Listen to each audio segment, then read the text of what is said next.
Hi, good afternoon all. This is D. Arvind Raja, Secretary, founder of the Phoenix Science Club. Phoenix Science Club organized three events on account of International Asteroid Day 2021. Space Rocks Art Contest, Space Rocks Online Quiz Contest, and the third event is Meet the Scientist program on 1st July 2021 on the theme Asteroids, the Memory of the Solar System. During this International Asteroid Day celebration 2021, we are very happy to organize this Meet the Scientist program. During this Meet the Scientist program, we are inviting Dr. Alain Duray-Sundaram, astrophysicist, senior astronomer, Paris Observatory, France, PSL University, Lesia PhD, to speak on the theme Asteroids, the Memory of the Solar System.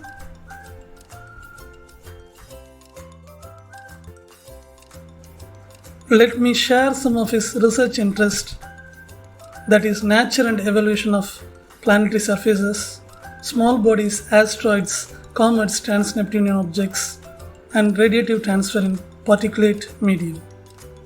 His teaching activities in Master of Astronomy, Physics for undergraduate level, Astronomy for high school teachers, and classroom activities. His key experience as a co-principal investigator of the Symbiosis instrument on board to Planet Mercury 2018. He is the Deputy PA of MISS on board MMX, that means Mars Moon Exploration, to be launched in 2024. His achievements. He is author or co-author of more than 110 referred publications in international journals. He is the head of the doctorate and master planetology and space exploration at Paris Observatory. He is also deeply involved in EPO activities and author of several popularization books on astronomy. He received the French Academic Medal for achievements in teaching activities. Last but not least, Asteroid 7456 Duray-Sundaram has been named in his honor. Now, we invite Dr. Alain Duray-Sundaram, astrophysicist of Paris Observatory, to present his talk on the theme Asteroids, the Memory of the Solar System. Okay, do you see my presentation? Yes, sir, it's clear now. Okay, so good afternoon. I am Alain Duray-Sundaram. Thanks for this nice introduction. So I will talk you about the asteroids, as they are the memory of the solar system. They are the most primitive objects in the solar system. By the study of those objects, we can recover the history of the formation of the solar system and the Earth. So why study asteroids? There are many interests for the study of these small bodies. And the first one are because those objects are very primitive bodies that have changed very little since the formation of the solar system.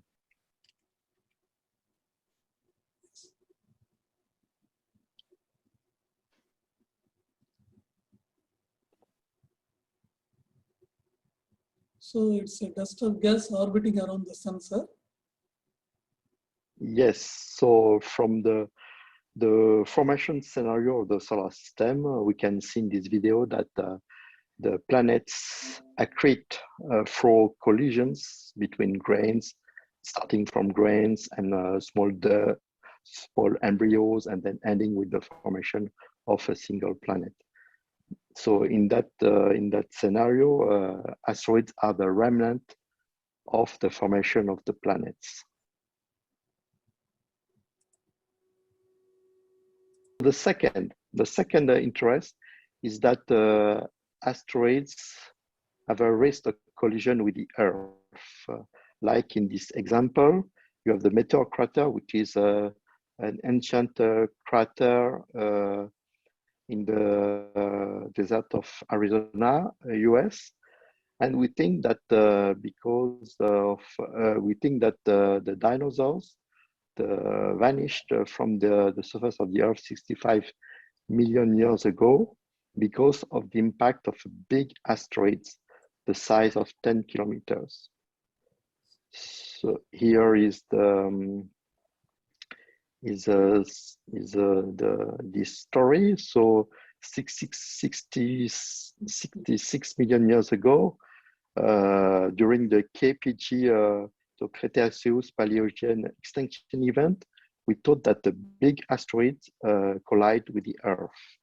And recently, you have this event in Russia. It was due to the collision with a small body the size of 20 meters. And this event could be seen during the daylight as a big meteor.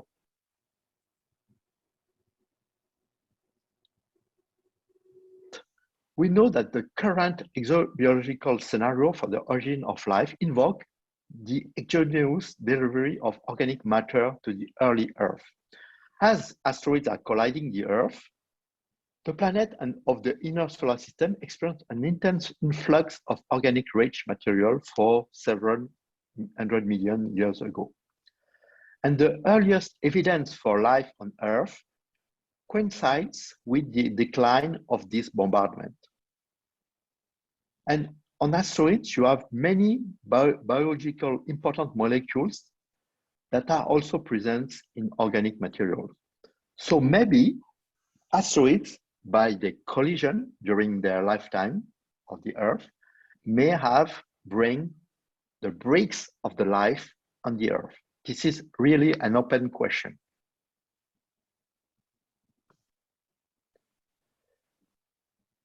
Okay, so this is for the interest. Now, what it is?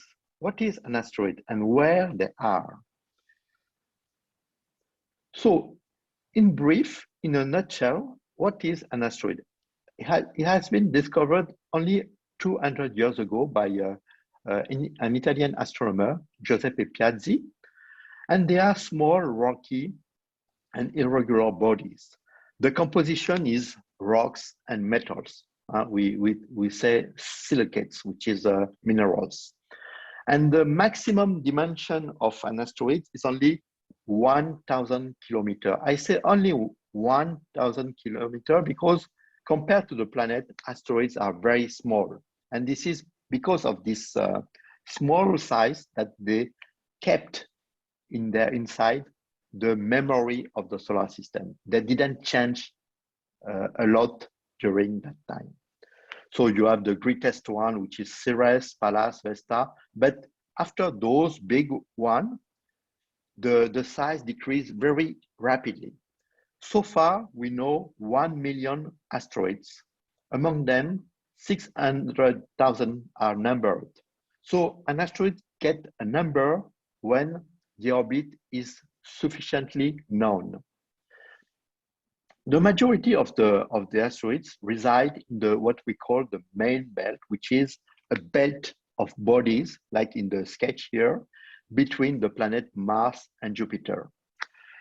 And for the origin of this belt, at the beginning, we thought it was a fragmented planet, but now we know that it is a planet that never formed because of the perturbation of the giant planet Jupiter. Yes? Yes, sir. Now I proceed, sir. Yeah? Now I proceed, sir. So where they are? So this one. Yes. In the International Asteroid Day, நம்ம scientist என்ன சொல்றாங்க அப்படின்னா ஆஸ்ட்ராய்ட்ஸ்னா என்ன அப்படின்றத ஒரு அழகான ஒரு கூட்டுக்குள்ள அழகா சொல்றாரு. ஆஸ்ட்ராய்ட்ஸ்னா என்னன்னா அது வந்து ஒரு small rocky and irregular bodies, சிறிய மற்றும் பெரிய உருவம் இல்லாத மிகப்பெரிய, அதாவது ஒரு குறிப்பிட்ட உருவம் சொல்ல முடியாத, உருண்டை வடிவம்னு சொல்ல முடியாத, ஒரு கோல வடிவம்னு சொல்ல முடியாத ஒரு இர்ரெகுலர் பாடி அப்படின்னு சொல்லிட்டு சொல்றாங்க. அதுல முக்கியமா அந்த ஆஸ்ட்ராய்ட்ஸ் விண்கற்கள்ல என்ன அடங்கி இருக்குது, அது எதனால் ஆனதுன்னு பார்த்தீங்கன்னா சிலிகேட்ஸ்ன்னு சொல்லக்கூடிய அந்த விஷயங்களும், மெட்டல்ஸ் உலோகங்களும் இருக்கக்கூடிய காம்போசிஷன், இதனால தான் ஆகி இருக்குது அப்படின்னு சொல்லிட்டு விண்கற்கள் உருவானது அப்படின்னு சொல்லிட்டு சொல்லியிருக்காங்க. முக்கியமா அதிகபட்சமாக அதனுடைய டயாமீட்டர், அதனுடைய விட்டமானதுன்னு பார்த்தீங்கன்னா 1000 கிலோமீட்டர் வந்து அதனுடைய விட்டம் வந்து இருக்குது. ஆக்சிடென்டலா முதல்ல இது வந்து டிஸ்கவரி பண்ணது வந்து யாருன்னு பார்த்தீங்கன்னா பியாசி அப்படின்னு சொல்லிட்டு கிசப்பே பியாசி 17th செஞ்சுரியில 17ஆம் நூற்றாண்டு 18ஆம் நூற்றாண்டுல இந்த விண்கல்லை வந்து முதலாக கண்டறிந்தவர் இவர் தான். இதுல பிக்கஸ்ட் அண்ட் ஸ்மாலஸ்ட் அப்படின்னு சொல்லிட்டு ஆஸ்ட்ராய்ட்ஸை வகைப்படுத்துறாங்க. அதுல மிகப்பெரிய விண்கற்கள் அப்படின்னு பார்த்தீங்கன்னா செரஸ், அது வந்து 933 கிலோமீட்டர், பலாஸ் அப்படின்னு சொல்லக்கூடியது 523 கிலோமீட்டர், வெஸ்டா டின்றது 501 கிலோமீட்டர். இதுல கிட்டத்தட்ட 10 லட்சத்திற்கும் மேற்பட்ட ஆஸ்ட்ராய்ட்ஸை வந்து அடையாளம் கண்டிருக்கிறார்கள். இது எல்லாம் எந்த இடத்துல இருக்கு அப்படின்னு பார்த்தீங்கன்னா சூரிய குடும்பத்துல, சோலார் சிஸ்டத்துல, அந்த ஆர்பிட் ஆஃப் மார்ஸ் அண்ட் ஜூபிட்டர்ல அடங்கியிருக்குது. மார்ஸ், செவ்வாய் மற்றும் புதன், வெள்ளி, பூமி, செவ்வாய், வியாழன். செவ்வாய் மற்றும் வியாழன் கோள்களுக்கு இடையே உள்ள ஒரு பெல்ட்னு சொல்லுவாங்க.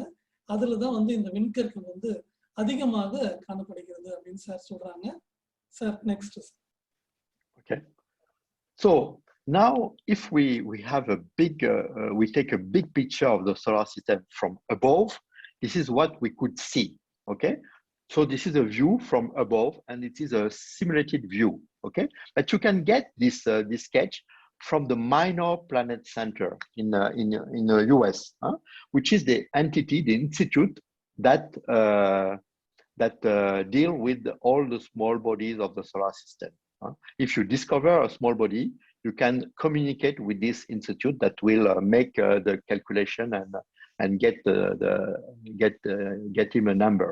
So from above the solar system, you can see the sun here, and this is a snapshot of all the bodies inside the solar system. You can see the orbit of the planets, the cycle here. Okay, from Mercury, this one is Venus, Mars. The Earth is here, and the position of the Earth is somewhere here, like a big cycle. Okay, and then you have Mars here and Jupiter here. So all the dots and the point that you are seeing here is a body in the solar system.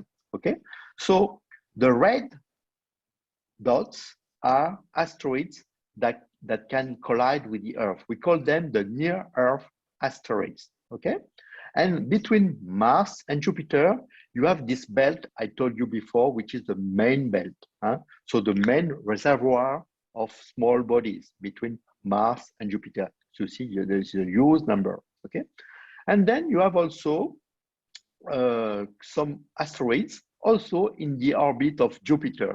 Those, you see the blue points here, here, and here.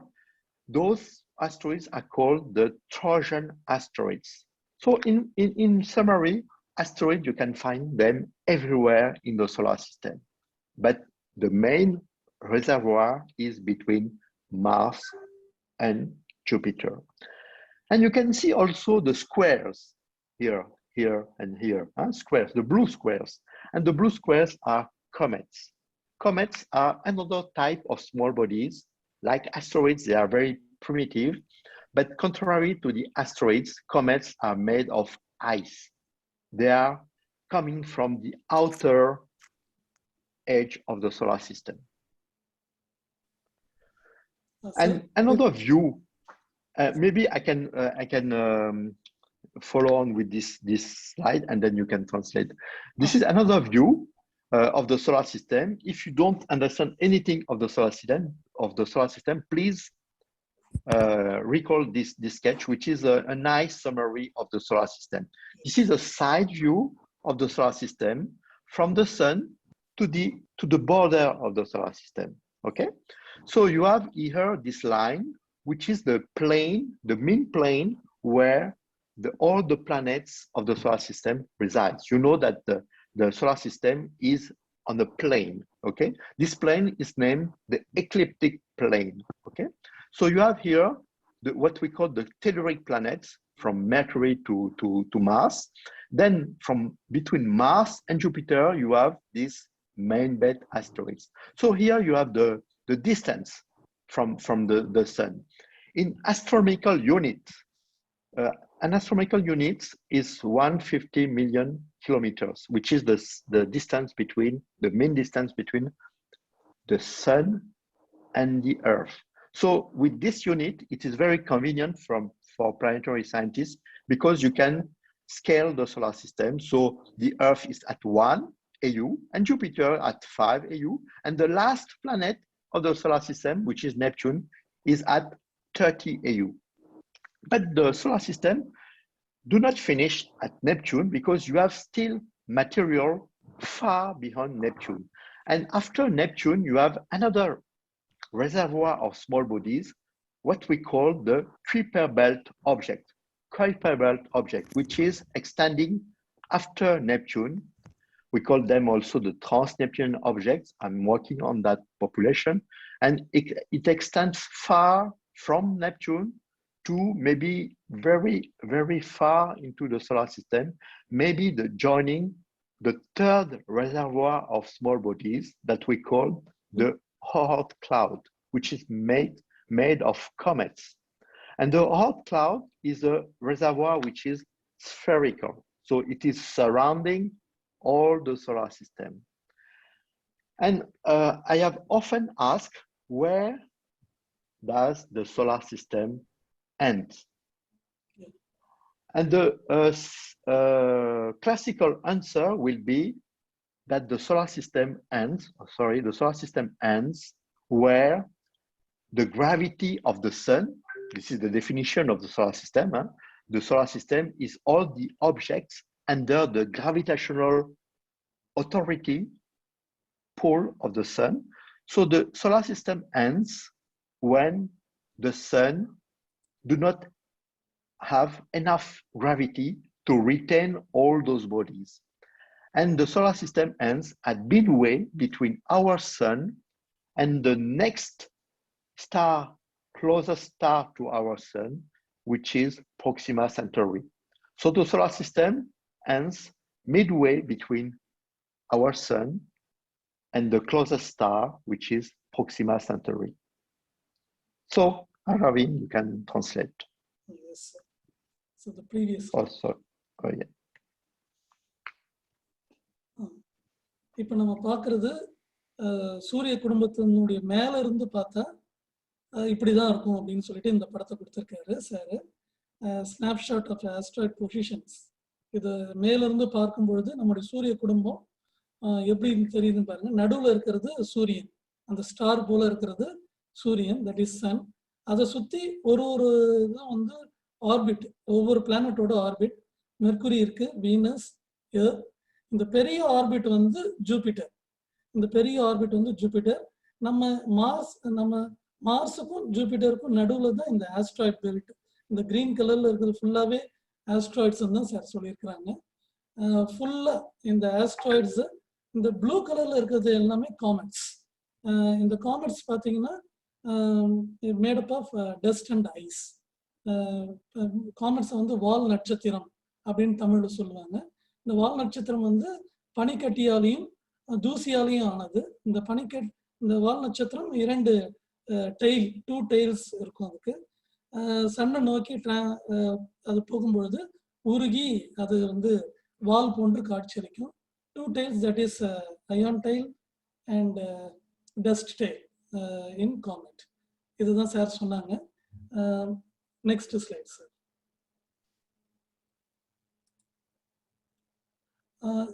ஒரு சூரிய குடும்பம்னு எடுத்துக்கிட்டோம்னா எப்படி இருக்கும் அப்படின்றது நம்ம விண்வெளியில போய் பார்த்தோம்னா இப்படிதான் இருக்கும் அப்படின்றது தான் அந்த slide.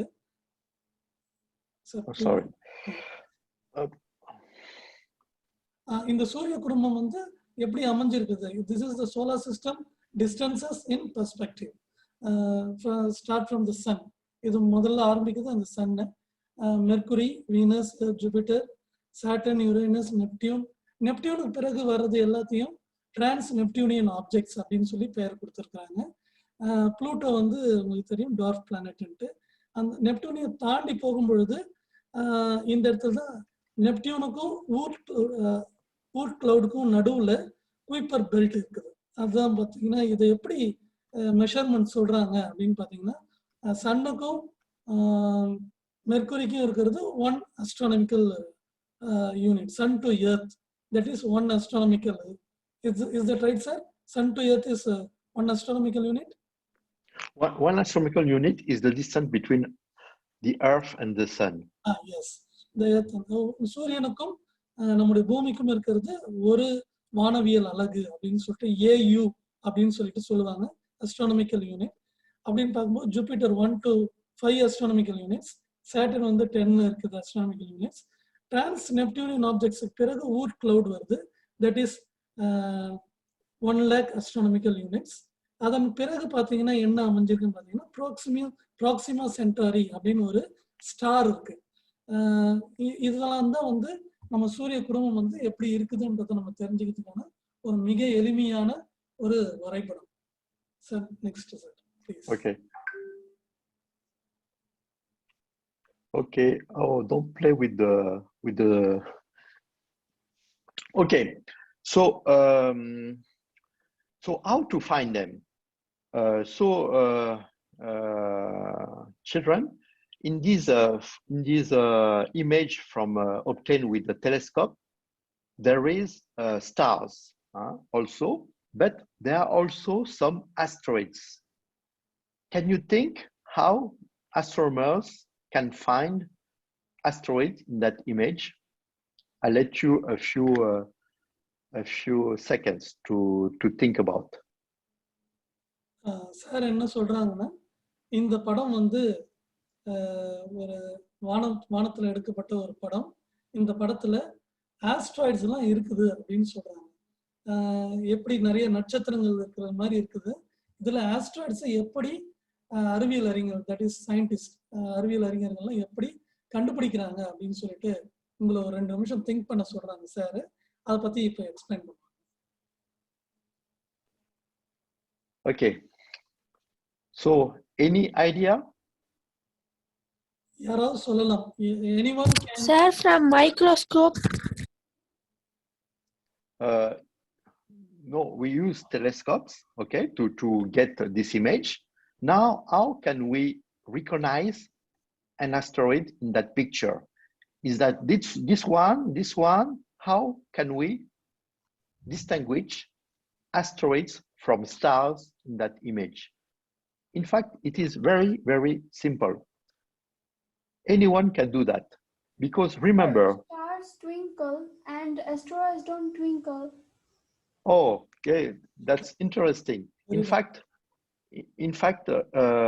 both are twinkling. Sorry, sir, I didn't knew it. Sorry? Sir, I didn't knew that asteroids don't. Asteroids yeah. The twinkling is due to the small size of the objects. So asteroids are very small. That's why they are twinkling like stars. But planets are not twinkling. You're right. No, it is not this reason. Think about anything. Any idea? Anything else? Sir? Yes? How far does an asteroid travel? Oh, they can travel very far. In fact, the distance between the Sun and the main belt asteroids is 3 AU. So 3 multiplied by 150 million kilometers. So distance between asteroids and us is scaling in 100 million kilometers.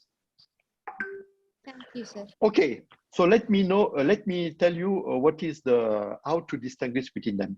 Remember that all the body of the solar system are revolving around the sun, but the stars, which are very remote, do not move compared to the sun, right? So if you want to discover a new asteroid, you just have to check the movement of the asteroids. So it is very simple, in fact. You take a picture of the sky, then you wait a few minutes, and then you take another picture, and you spot the difference. Okay? If you see something, a difference between the two images, then you spot the asteroids. So with my computer, I blink between two images and you will see the asteroids. Okay, are you ready? Now you can see them. Okay, so I go back. Here is the image, one single image. But if you have two images and you make blinking them, or you just compare the two images, you see the movement of the asteroids and you identify them. And then anyone can do that, in fact. You look for the sky, or you look even with your eyes, or even with a small telescope, you take a picture. And if you see an object moving, then you have discovered an asteroid. Maybe it is a new one, maybe it is a known one, but it is always interesting. And then you communicate this position to an observatory, and this observatory will tell you if it is a known or a new one. And if it is a new one, you have the right to give it a name. So among those in these images, you have many known asteroids. Okay, so now it's your turn. This picture, you have four pictures, okay? Four pictures of the sky. And these pictures are very famous because it is the discovery of the first trans-Neptunian object.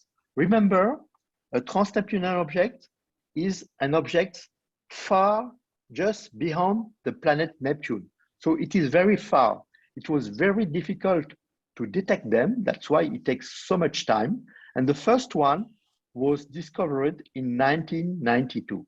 So you have four images. You can see the time stamp on the right, okay? So it is a few minutes, hours time lag, okay?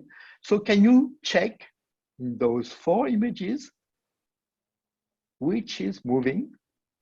And if you see something moving, some difference, then you have discovered the trans-Neptunian objects. So I give you a few seconds.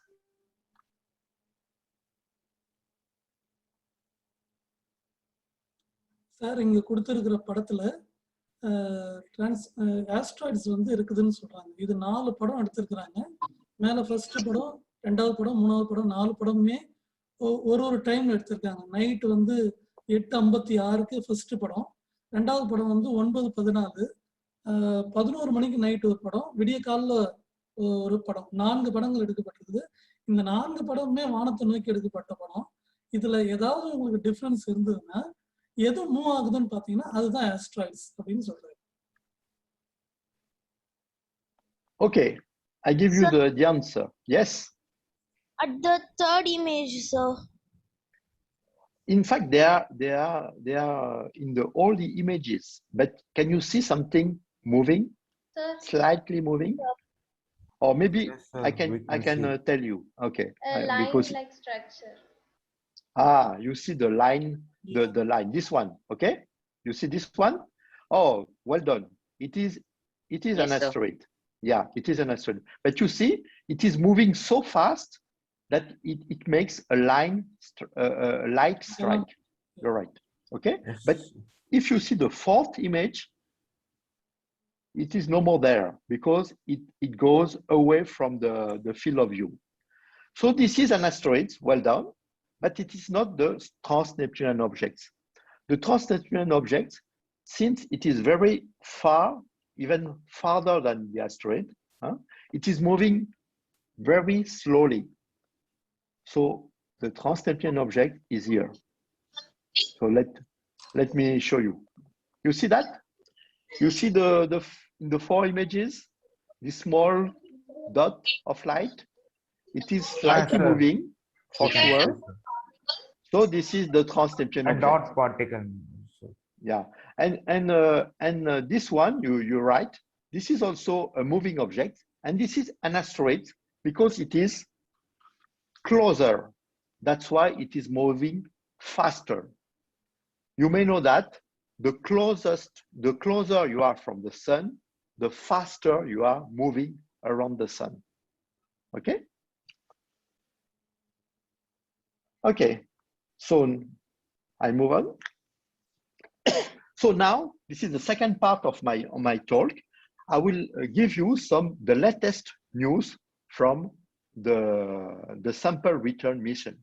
So now we are sending probes to collect some samples from asteroids, and it is very important for scientists because by collecting some sample and bringing them back to the Earth, we can analyze them and get some very meaningful clues to understand the solar system formation and the formation of our planet Earth. Okay, so there are 3 missions: Hayabusa 2, OSIRIS-REX, and the last one in which I am working on, which is the MMX space probe. Okay, so first, I like to show you so far all the asteroids that we have visited since the 1991, because we sent some probe just to fly by or even get into orbit on those asteroids. And we know for the first time what they look like. You see, here is the asteroid Ceres. It's like a planet, but it is smaller than Vesta, this one. And look for smaller asteroids like Lutetia, like Eros, like Gaspra. It has only small sizes, you can see, and they have, as you can notice, they have also irregular shapes. Smaller they are, the more irregular they are. Yes, irregular bodies. Okay, now let's travel and get some the latest news from the space exploration of asteroids. So now we are living in a wonderful area because now we have skilled enough, I mean the space agencies, to go to the asteroids and get some samples from them, to collect some piece of rocks from the asteroids. And the first one to get this success was the Japanese.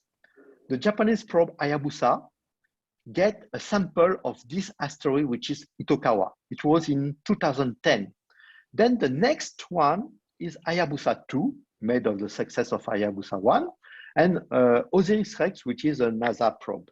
And the next step would be to get some more remote asteroids. So here you see the main belt asteroids, and we try to collect some different kind of asteroids, because the inner main belt is made of some type of asteroid we call the S type, but you have different type of asteroids like the B and C type, which is more primitive. And even farther on the Jupiter orbit, you have another type which is very primitive, rich in organics material, which we call the D type. So we would like to sample the solar system in every location to get more information of the solar system. You understand that? Yes. Okay, so yes. Sir இந்த picture வந்து உங்களுக்கு காட்டியிருக்கிறது வந்து இப்போலாம் நிறைய science and technology develop ஆகிட்டதுனால மேலே ஸ்பேஸுக்கே போயிட்டு அந்த சாம்பிள்ஸ்லாம் collect பண்ணி எடுத்துகிட்டு வராங்க. அந்த விண்கற்கள் கூடயே போய் ட்ராவல் பண்ணி அந்த சாம்பிளை வந்து கலெக்ட் பண்ணி எடுத்துகிட்டு வந்தது தான் பார்க்குறீங்க. அதில் 2003 to 2010 அந்த ஆண்டில் ஹயபுசா அப்படின்னு ஒரு அந்த இன்ஸ்ட்ருமெண்ட் போயிருக்குது. நெக்ஸ்ட் ஹயபுசா 2 போயிருக்குது. இந்த சாம்பிள்ஸ் அடுத்து ஜப்பான், யூரோப் இவங்கெல்லாம் வந்து ட்ரை பண்ணிட்டு இருக்காங்க. ஸோ இந்த ஜூபிட்டர், இந்த ஆஸ்ட்ராய்ட் பெல்ட்டில், மாசம் ஜூபிட்டர் அந்த ஆஸ்ட்ராய்ட் பெல்ட்டில் இந்த சாம்பிள்ஸ்லாம் எடுத்திருக்கிறாங்க. அதில் ரொம்ப ரிச் மினரல்ஸ் வந்து கண்டறியப்பட்டிருக்குது. அடுத்தது சோலார் சிஸ்டம் வந்து ஸ்டடி பண்ணுறதுக்கும் ரொம்ப எளிமையாக இருக்குது அப்படின்னு சொல்லிட்டு சார் வந்து சொல்கிறாங்க. Okay, good. Now let's, I like to show you some amazing images from Hayabusa 2. Okay, so it was you see the probe and the collection mechanism trying to collect some material. This is a sketch, okay, but I will show you real images. So this is a mission from JAXA, which is a Japanese agency. It will launch in 2014 with a rendezvous with the asteroids Ryugu. Ryugu is the name of the asteroids, a Japanese name, of course. And the return of the samples was made successfully in the fall of 2020, so last year. So, இந்த image வந்து Hayabusa 2 அந்த image ஒரு mission JAXA அப்படின்னு சொல்லிட்டு ஜப்பானுடைய ஒரு mission சொல்லிட்டு அதை சொல்றாரு சார். ஜூலை 2008 இந்த மிஷன் ஆரம்பிக்கப்பட்டிருந்தது. எர்த்ஃபால் ரிட்டர்ன் எர்த்ஃபால் ஆன் 2020 அப்படின்னு சொல்லிட்டு சொல்றாங்க. Yes sir. Okay, so you know, a probe is like is a robot. So there is no humans inside. It is a unmanned probe. Okay, so it needs to have all the kind of sensors possible so that they can do everything in our place. So there has a camera, there has a spectrometer, that is instrument that get information on the composition, that you have also solar panels for energy, providing energy to the instrument. Then you have also antenna to get communication with the Earth. It is a complete and very clever robot that doing all the science for humans, for a scientist, okay? And so you have a lot of instrumentation, science instrumentation that can collect all the information, science information for scientists. And here it is the asteroid. Look how it is nice. It is like a diamond. It is 1 kilometer size objects, and it is a big piece of rock. Strange shape, like a diamond, which is due because the asteroid is spinning very fast. Okay, is spinning around itself in 7 hours, which is less than the rotation of the Earth, which is 24 hours. Okay, and all the blocks that you are seeing on the asteroids are due to the collision with other asteroids. And here you can see small details of the surface. This is the interest for scientists. We try to do some geology on the surface of the asteroids. And you can see bright boulders, dark boulders, and scientists trying to understand why there are some differences between all those pieces of rocks. And here it is a little more difficult picture. This is what scientists call a spectrum. A spectrum is the light which is split into many wavelengths, which is the colors of the light. You know that the light is multiple. You have plenty of colors in the light, and if you get the splitting of the light, you can get the composition of the body. This is thanks to this technique, which is spectroscopy, that you can get the composition. And here we see that the lines, we are not flat. We have some features here, like here. And this feature at 272 micrometer, which is a infrared wavelength, it is diagnostic of the presence of specific minerals. And these minerals is made of water. So that means that in the past of this asteroid, it contained water, which is very important for the origin of life on the Earth, for instance. So we had a lot of information about the composition of this asteroid, Ryugu. So previous slide, boulders. Could you please show the boulders? Yeah, sure. Yes. This one? Yes, sir. A student asked. Boulders? What is boulders? Yes, sir. Yes, boulders are big piece of rocks. And boulders are produced by impact collision of asteroids. So scientists are interested in boulders because they have many, they have bright boulders, dark boulders, and maybe boulders are coming from the inside of the asteroids. So they try to understand why they have some differences between different kind of boulders.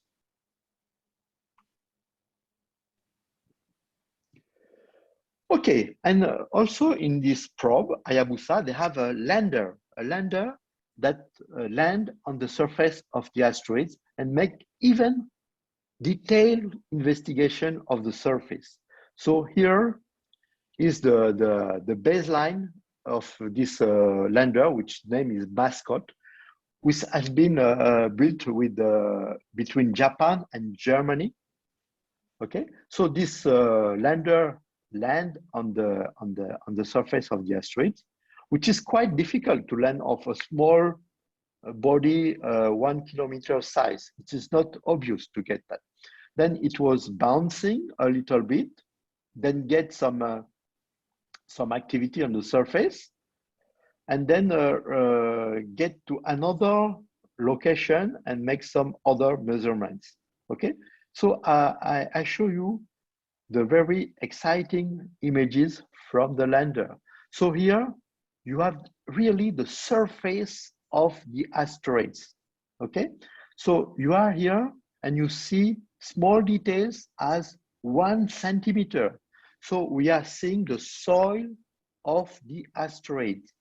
This soil, we call that regolith. Regolith is pieces of loose material staying on the surface of the asteroid because of the low gravity. So all these pieces of dust and grains are very old. So by the study of those grains, we have very great information of the primitive material in the solar system. So it is quite exciting to be sit on the asteroid and to look all these landscape. Sir சொல்றது இந்த ஆஸ்ட்ராய்ட்ஸ்ல மேல இருக்கக்கூடிய அந்த rocks பகுதிகள்லாம் பாத்தீங்கன்னா solar system வந்து எப்படி form ஆச்சுன்றதை கூட நம்ம ஆராய்ச்சி பண்ணி கண்டுபிடிக்க முடியும். பிரிமிட்டிவான அதாவது பழமையான விஷயங்களை வந்து நிறைய விஷயங்களை தெரிந்து கொள்வதற்கான ஒரு ஆதாரமாக தான் அந்த ஆஸ்ட்ராய்ட் மேல இருக்கக்கூடிய அந்த சர்ஃபேஸ் ராக்ஸ் பாறைகள்லாம் வந்து காணப்படுது அப்படின்னு சொல்றாங்க sir. Okay, I go on. And now I show you the sample mechanism and re-entry capsule.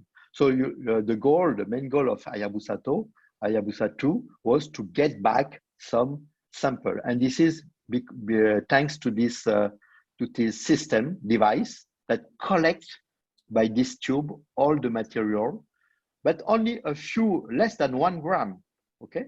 So he tried to collect that like getting the dust inside the tube and collecting that in a capsule. So I show you, I hope it works. Okay, this is, you see this in this movie, the probe getting to the surface and with the collection device, and see, it's not a landing, it's just getting to the soil, to the surface, and just get some particles in this device. And this is how it was done, the sampling collection. And this is real image. You are seeing really the surface of this asteroid Ryugu. I show you again. It is very amazing how it was done. So you are getting to the surface, get some sample, and going back. Sir வந்து இப்போ ஒரு எக்ஸலண்டான video நம்ம பார்த்துட்டு இருக்கிறோம். இது பெரிய விண்கல்ல வந்து அது தரை இறங்காமல் அதுல எப்படி வந்து அந்த மேல இருக்கக்கூடிய ஜூஸ் அந்த பாறைகளுடைய சாம்பிள்ஸ்லாம் கலெக்ட் பண்றதுன்றத வீடியோல காட்டுறாங்க. நமக்கு எப்படி இறங்கி அதை கீழே லேண்ட் ஆகாமல் அதை டச் பண்ணாமல் அந்த சாம்பிள்ஸை மட்டும் அதை எடுத்துக்கிட்டு மேலே எழும்புறது நம்ம இந்த வீடியோவில் பார்க்குறோம்.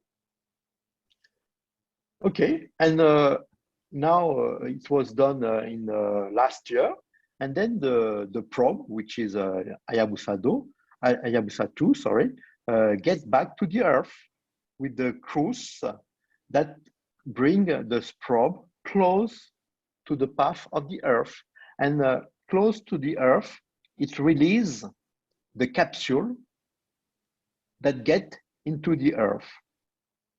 Okay, so I show you that now, and then the probe continue its cruise around the solar system. Okay, so here is the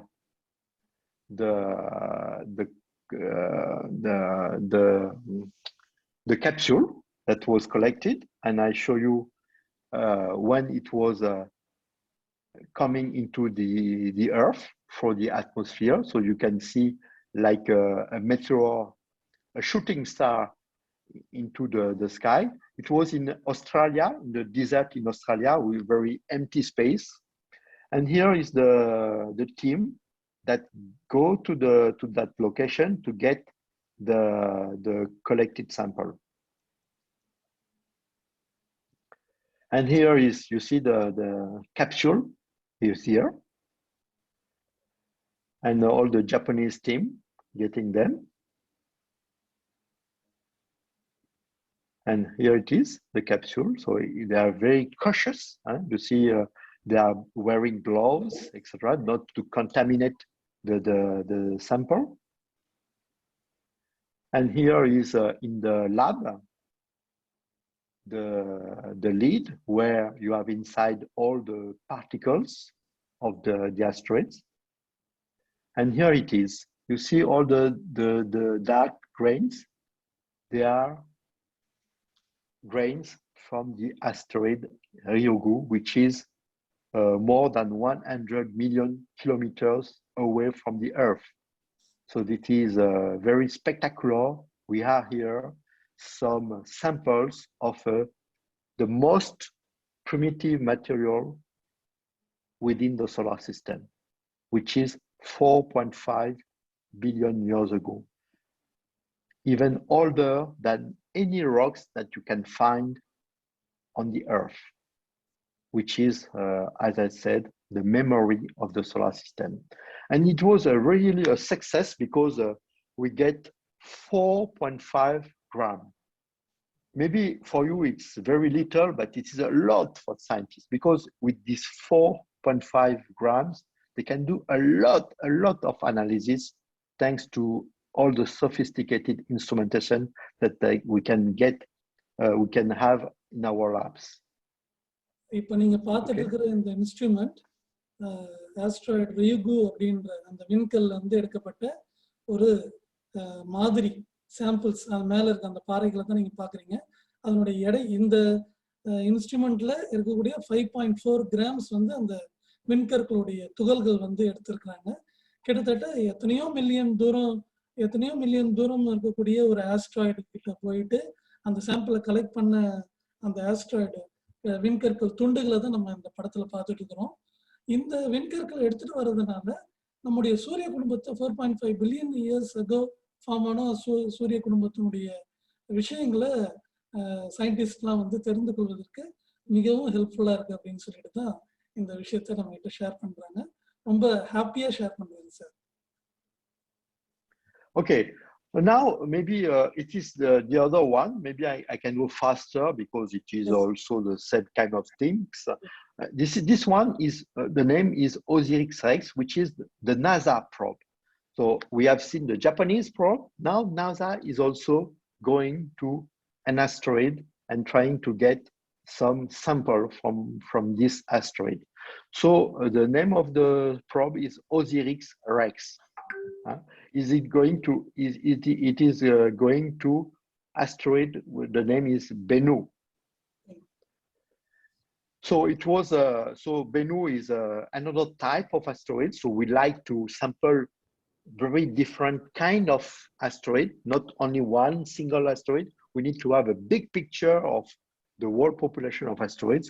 So it was launched in 2016. It arrived at Bennu in 2018, and it will return to the Earth in 2 years. Okay, this is the timeline, and this is a probe. You see it is quite big, this probe. You see the scale here with scientists, and all the instrumentation. This is the antenna. This is always the same principle. You have a big robot with many instruments and solar panel, etc. And here is asteroid Bennu. It is smaller than Ryugu, and it has also this diamond shape because of fast spinning of the asteroids, and you can see all the regolith, the soil on the surface of the asteroids. You see many features, craters, etc., which is very meaningful for the scientist. Boulders again. And here, the spectrum, as I told you, it is very useful for scientists to understand the composition. And you see the spectrum, which is not flat, which is with this absorption, which tell to the scientists that there has some features, diagnostic of the presence of water on this asteroid. And this is the sampling collection. This is also similar to Hayabusa. So trying to get to collect some sample. So here is the pad that's sampling the asteroid. You see all the black dust, they are sticking to the pad. That's how it collects all the dust. And this is again the timeline. It is not okay.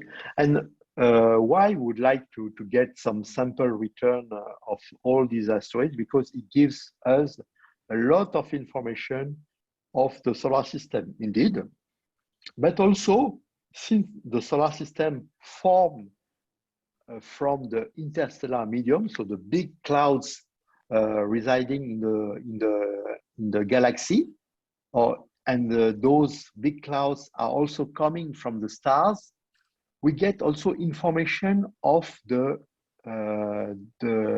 stars and how they explode, and also information of the early stage of the formation of the universe, starting from the Big Bang. So it is very, very interesting to get all those material from space. Okay. Yes. And also I put here all those questions about the life, because by analyzing in our lab all the material, especially the organic material, we can understand if life on Earth was based on the brought back by asteroids and comets. Okay. இந்த picture மூலமா நம்ம வந்து என்ன தெரிஞ்சுக்கிறோம்னா, இந்த விண்கற்கள் வந்து நம்ம அந்த சாம்பிள்ஸ்லாம் எடுக்கிறதுனால என்ன விஷயம், இதுல என்ன பிரிமிட்டிவ் மெட்டீரியல், பழங்காலத்து மெட்டீரியல் என்ன இருக்குது, அதுல என்னென்ன பொருட்கள் சார்ந்த விஷயங்கள் இருக்குதுன்னு தெரிஞ்சுக்கலாம். அப்புறம் இங்கே கொடுத்துருக்கக்கூடிய நெபுலே, இந்த யூனிவர்ஸ், கேலக்ஸி எல்லா இன்ஃபர்மேஷனும் வந்து சோலார் சிஸ்டத்தை பற்றி தெரிஞ்சுக்கலாம். இப்படி நிறைய விஷயங்கள நம்முடைய வாழ்க்கை வந்து எப்படி பூமியில வாழ்க்கை தொடங்குச்சுன்றது போது தெரிந்து கொள்வதற்கு இந்த ஆஸ்ட்ராய்ட்ஸ் வந்து உதவுது அப்படின்னு சொல்லிட்டு என்னுடைய படிப்பினை வந்து உதவுதுன்னு சொல்லிட்டு சொல்றாங்க. Yes sir. Okay, thanks. And last slides of my talk, I would like to talk about the project I am working on. I am the deputy PI of an instrument on this probe, This probe is a project, is not yet launched. It is MMX, for Martian moon exploration. Because, you know, Mars, which is the fourth planet, there's a lot of probes going on Mars, landing on Mars. You have heard recently about Mars 2020, Perseverance. There is also an Indian probe around Mars, which is Mangalyaan. Okay, so there are a lot of focus on Mars, actually, because Mars may be, in the past, a habitable planet with water and maybe life. We don't know the answer. Around Mars, there are two moons like this, which is small bodies like asteroids. And for the first time, a probe will land on the moon Phobos, which is one of the two moons, which is a few tens kilometers. So it is the size of an asteroid. And it is a Japanese probe. And France is building a spectrometer. A spectrometer will get the information of the composition of the moon Phobos. And it is built at Paris Observatory, and I am the deputy principal investigator. So this mission, which is a Japanese one, will be launched from Japan in 2025. So actually, we are building the probe and the instruments, and it will stay on Phobos during 3 years, between 2025 and 2028. Okay, and at the end, it would land on Phobos and get some samples and bring back to the Earth. And among the question, the science question, that we don't know what is the origin of the moons. The name of the moons are Phobos and Deimos. Okay, there are two leading hypotheses.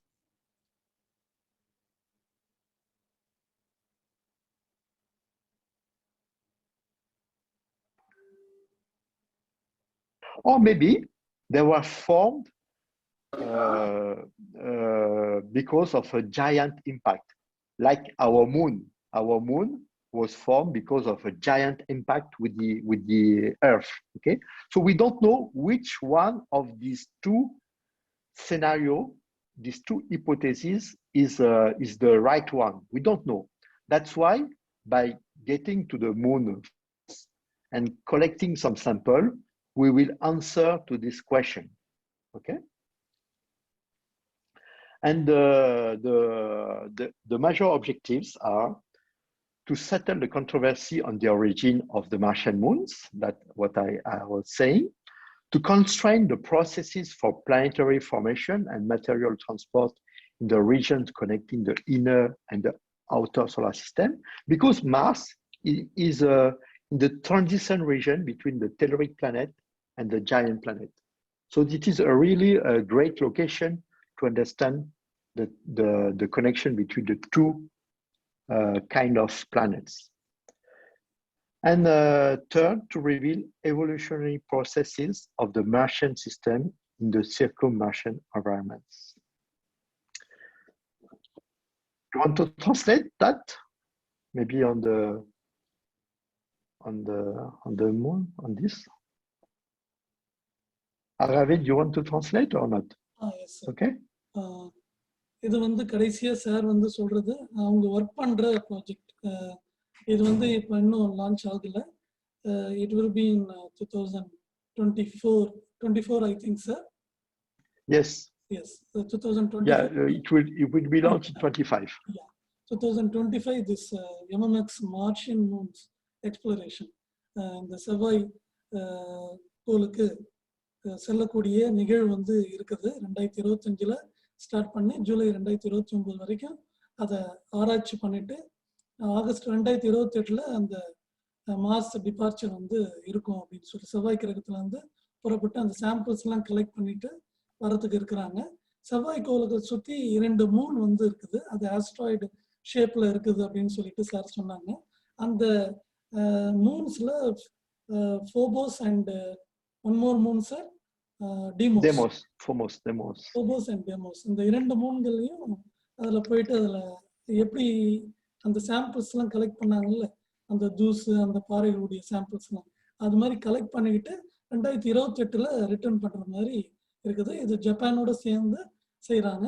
பிரான்ஸ்ல சாரோட observatory, France government சார்லாம் சயின்டிஸ்ட்லாம் சேர்ந்து ஸ்பெக்ட்ரோமீட்டரை develop பண்ணி அந்த மிஷனில் அனுப்புகிறாங்க. அதை தான் நம்மக்கிட்ட இப்போ ஷேர் பண்ணியிருக்கிறாங்க sir. Yes sir. Shall we go to the question and answer session, sir? Yeah, and this is the end of the talk.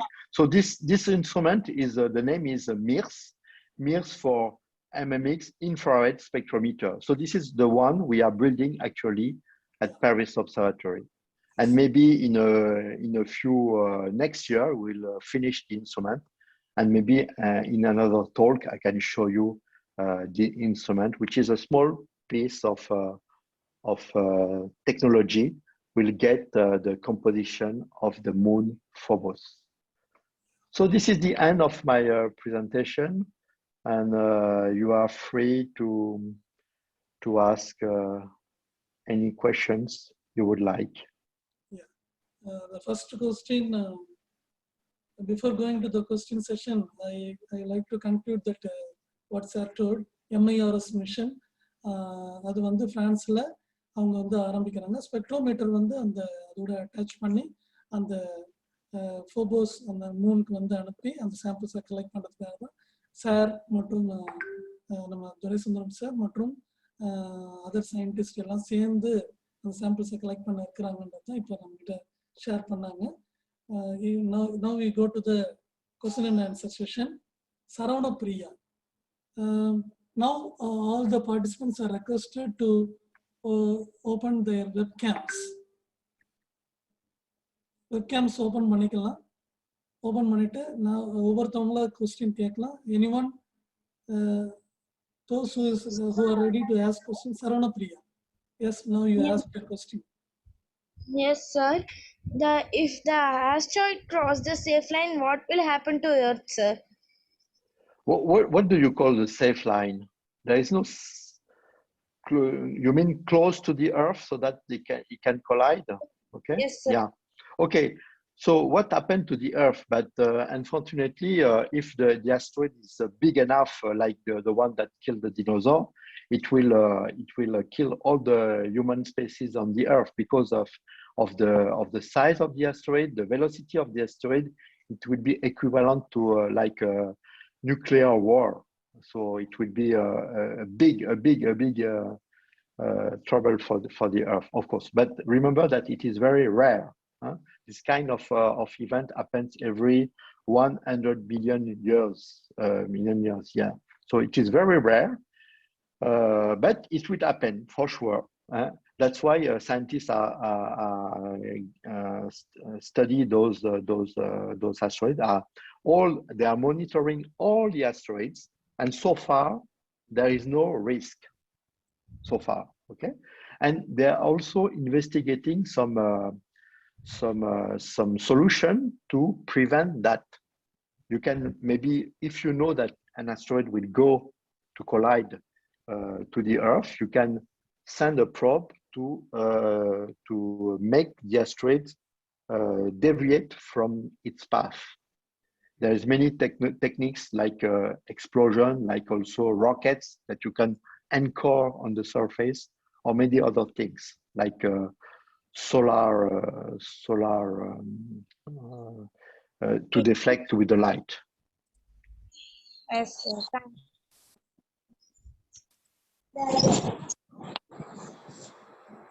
If anybody needs to ask question our scientist, is there anybody, any other participants?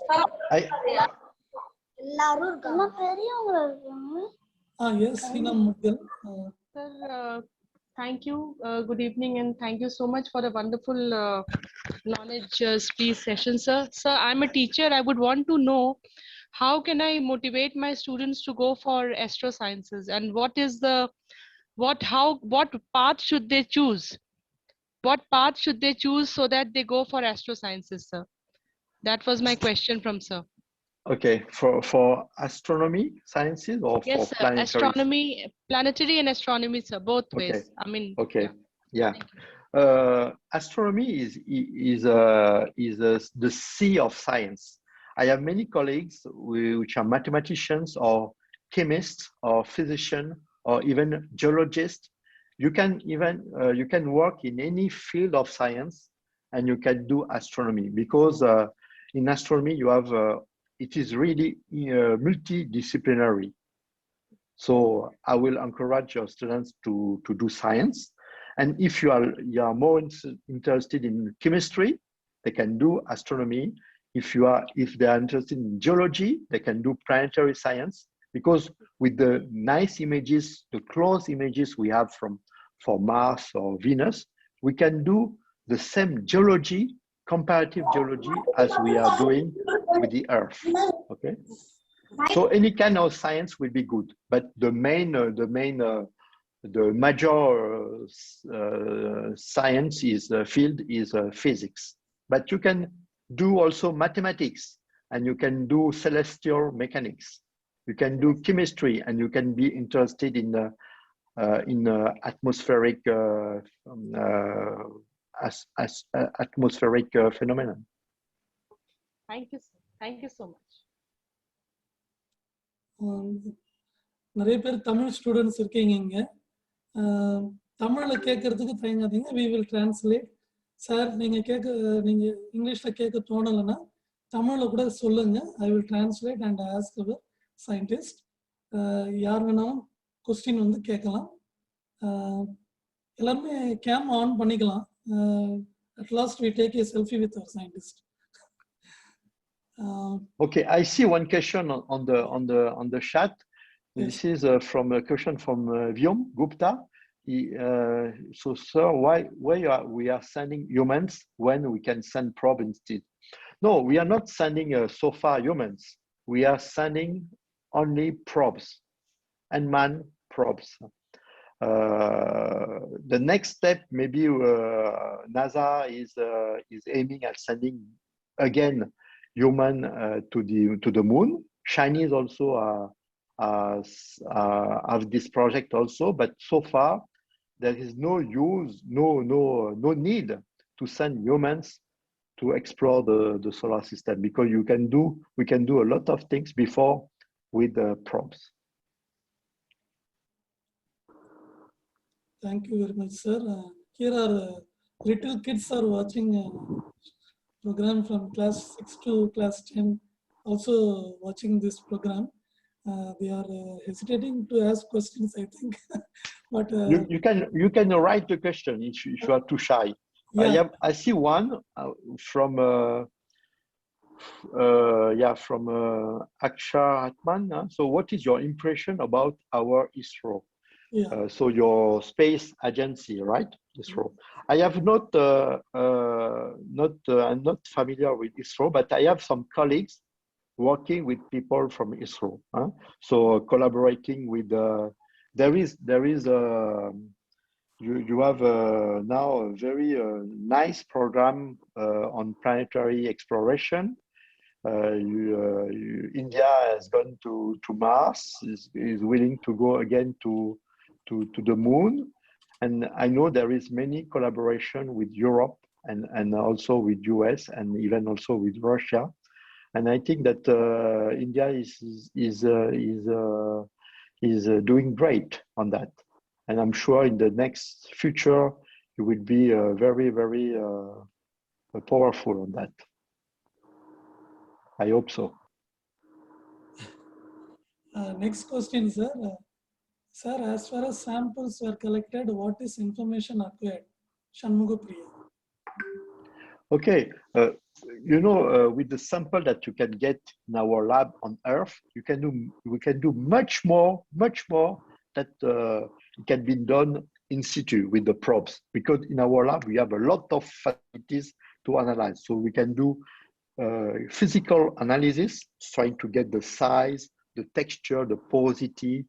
You can go also deeply into the chemistry, And you can go so far in the chemistry that we can understand even how those atoms were formed from, which kind of stars build those atoms. So we can know the formation of the solar system by chemical analysis.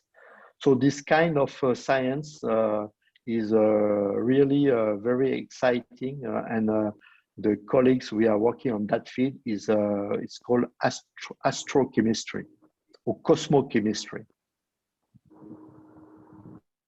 Sir, Yes, I'm Ashwini. sir, what will happen if there is no asteroid belt, sir?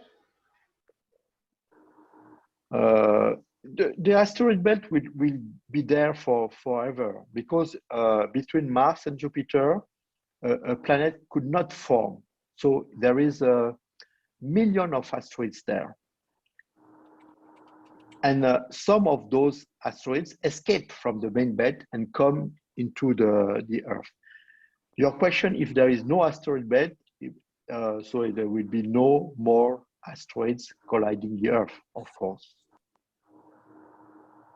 Oh, I see many questions here. Can asteroid turn into comets? This is a very good question.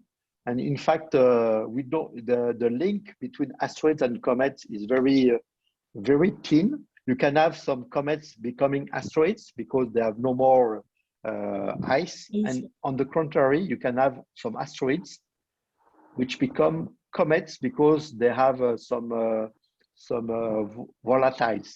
Volatiles are some material that easily vaporize into space. Okay. So what is the difference between a meteor and an asteroid? So an asteroid is a body revolving around the sun in the space.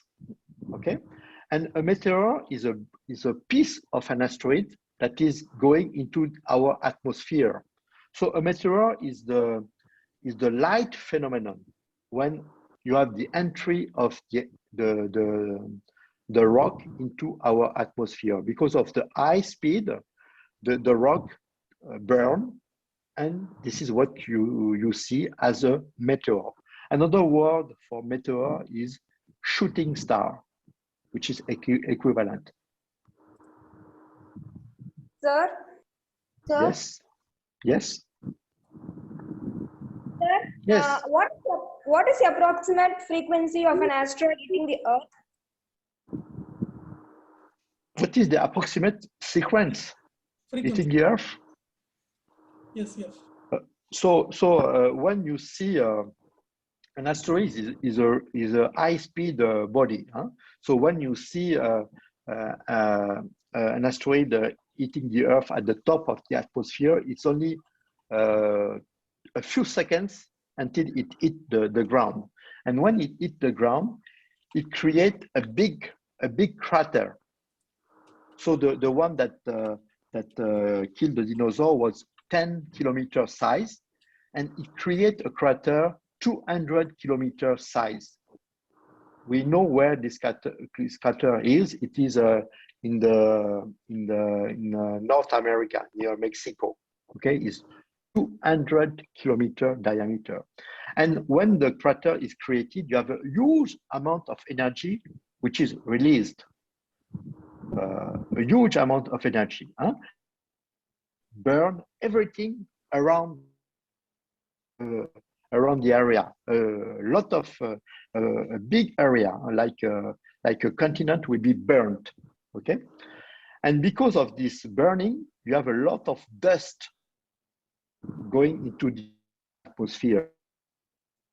Dust block the light of the sun. This is why the dinosaur was killed. It's not because of a few was killed because of the impact, but most of the dinosaurs, and not only the dinosaurs, 75% of the living species was killed because of this impact. It's not for the direct consequence of the impact, it is because of the light blocking from the sun. Because with no light, you have no more photosynthesis, you have no more plants, and no more food for all the living species. Sir? Yes. Sir, how can we blast the asteroid, sir? In one Indian movie, I have seen they are using the missile from the satellite. Those are is there. Can we Uh, use the? so how can we prevent a collision? This is what your question? Yes, yes, sir. Okay. So there is many solution. You can send a probe to the asteroid and try to make the asteroid explode. But it is not a good solution because instead of having one collision, you will have many collisions. A better solution, a smarter solution would be to deviate the asteroid from its collision path. And to deviate, you just need to push the asteroid. And to push the asteroid, you can have a rocket anchored, or you can also have a laser that it is shooting on the asteroid and making a jet that will push the asteroid on the other way. There are many kind of solutions that have been investigated by scientists. But the problem is that we don't know enough the interior structure of the asteroid to know how the asteroid will react. That's why there is a lot of mission that was aimed to study the composition and the interior of the asteroid. And next, there will be a next one in the next years. The name is DART, a mission that will send a body to a collision target to the asteroid to try to deviate that, and we will see how it has been deviated, and we will know more about this technique. And this probe will be launched, I think, next year. One question from N. Aksharatman, 11th standard. What is coming in your mind when we say Elon Musk, CEO of Tesla Motors? Elon Musk came also to land on Mars. Okay, so Elon Musk is going to, he want to go to Mars for commercial purposes, for tourism. It is not science, huh?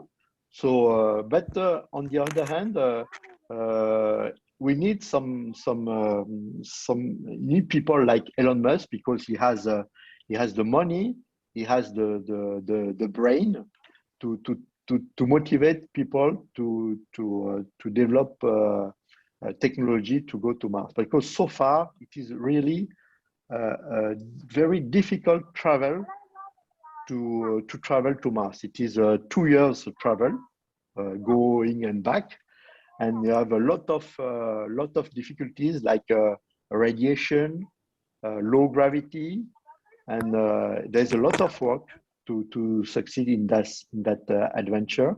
And if Elon Musk can help in that, I think it is very welcome. Everybody has to think about that and help. Thank you for your explanation, sir. You're welcome. One question. Sir, Yes, Niranjan Kumar. Ask your question. sir, when there is a possibility of an asteroid to get out of its gravitational field, then if there is a possibilities of getting a Pluto, a dwarf planet, to get out of its gravitational field?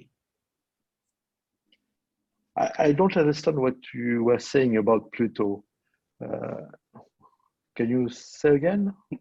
Yes, sir. When an asteroid is having a possibility of getting away from its gravitational field, then is Pluto having a possibility of getting away from its gravitational field?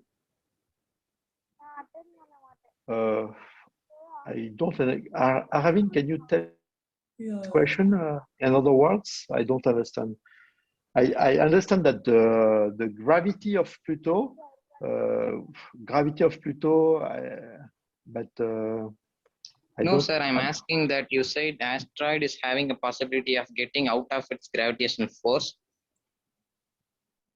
It's getting outside our the gravity of the Earth, you mean? Sir, when there is a possibility of an asteroid to get out of out of sun's gravitational field, Okay. then is there a possibility of getting Pluto out of its gravitational field? Okay.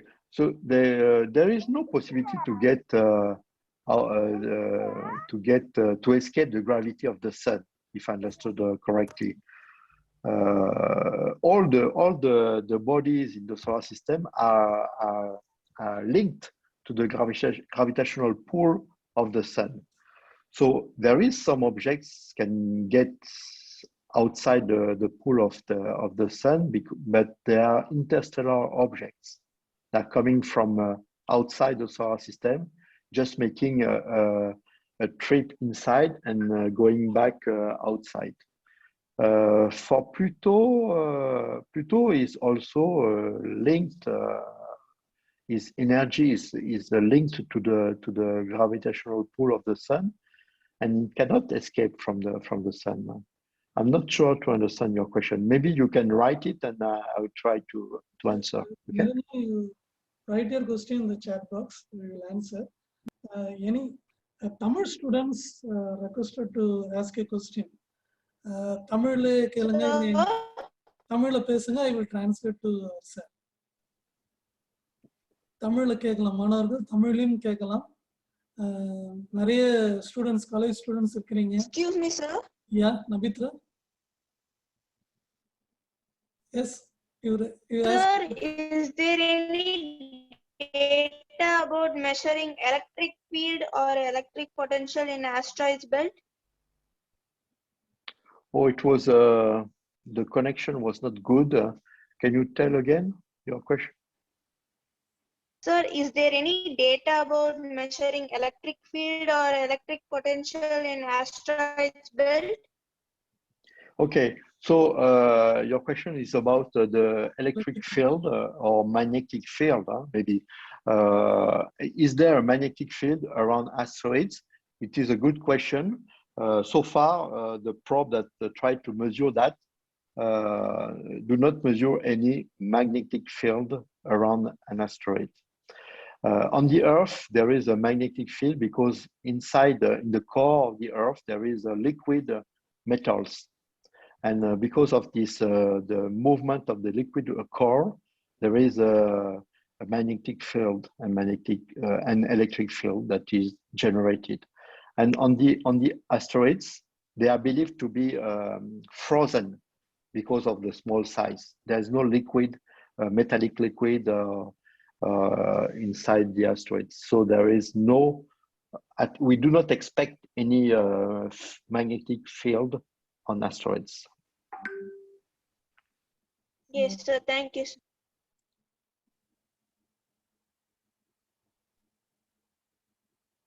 Is there any questions left? Students? Okay, sir. Now we come to the end of the session, sir. Okay, good. So thanks for your very interesting question. I was very pleased to interact with you, with some students from India. I am always very happy to do that. So I hope to visit Pondicherry soon after the pandemic, I hope. So maybe we can meet in person when Yes, I will be there. Yes, sir. In 2008, you reached Pondicherry, I think, sir. In 2008 or 2009, you came to Pondicherry. Yeah, exactly. Before I'm sharing some information, I would like to, I request all the participants to fill the Google form, which I posted in the chat box, copy it in your message. Now I go to the conclusion session. In 2008, our sir, Dr. Doresundaram sir, came to India and visited Pondicherry and met our school students. Nearly 3 to 4 schools he visited. That's a wonderful experience. Some teachers also here. They also met him. I am one of the teacher. Went with him to 2 schools. One is Jivanandam Government Higher Secondary School, and another one government school is my school, that is Government Middle School, Mudaliyarpet. and very happy to share information that he's also a Pondicherrian. He is having, sir, your home is there in Bharati Street. Yes, sir? Yes, exactly. He's a Pondicherrian. He very proud to say this information to all of our students. When he visited our school, he came with asteroids. That is the main thing we won't forget in our life. He met with us. He collected some asteroids for his research. Meteorites. Meteorites. He collected some meteorites and collected it and shown it to our students, government school students. More than 500 students in our school touched that meteorites and experienced it with a very surprise and in an engaging way. Till now, the students, those who touched the meteorites at class 1, is still in touch with me. That is the experience made by our scientists. Great. They are also doing MSc Physics and also studying some other related science subjects. That sort of experience developed in our students. Wonderful. Yes, sir. Till now, that student, 3 or 4 students asking, sir, how to do astronomy courses, like that they are asking me. When you come here, I met you again, so I will meet you again. And now clear appointment I'm asking. You have to come to the school once again, because all the students went out. You are going to meet new students. Thanks again for your attendance. I was very happy to give this talk, and as I said, I will be happy to meet you in person maybe in the next future. Thank you, Arvind, for organizing that. It was great.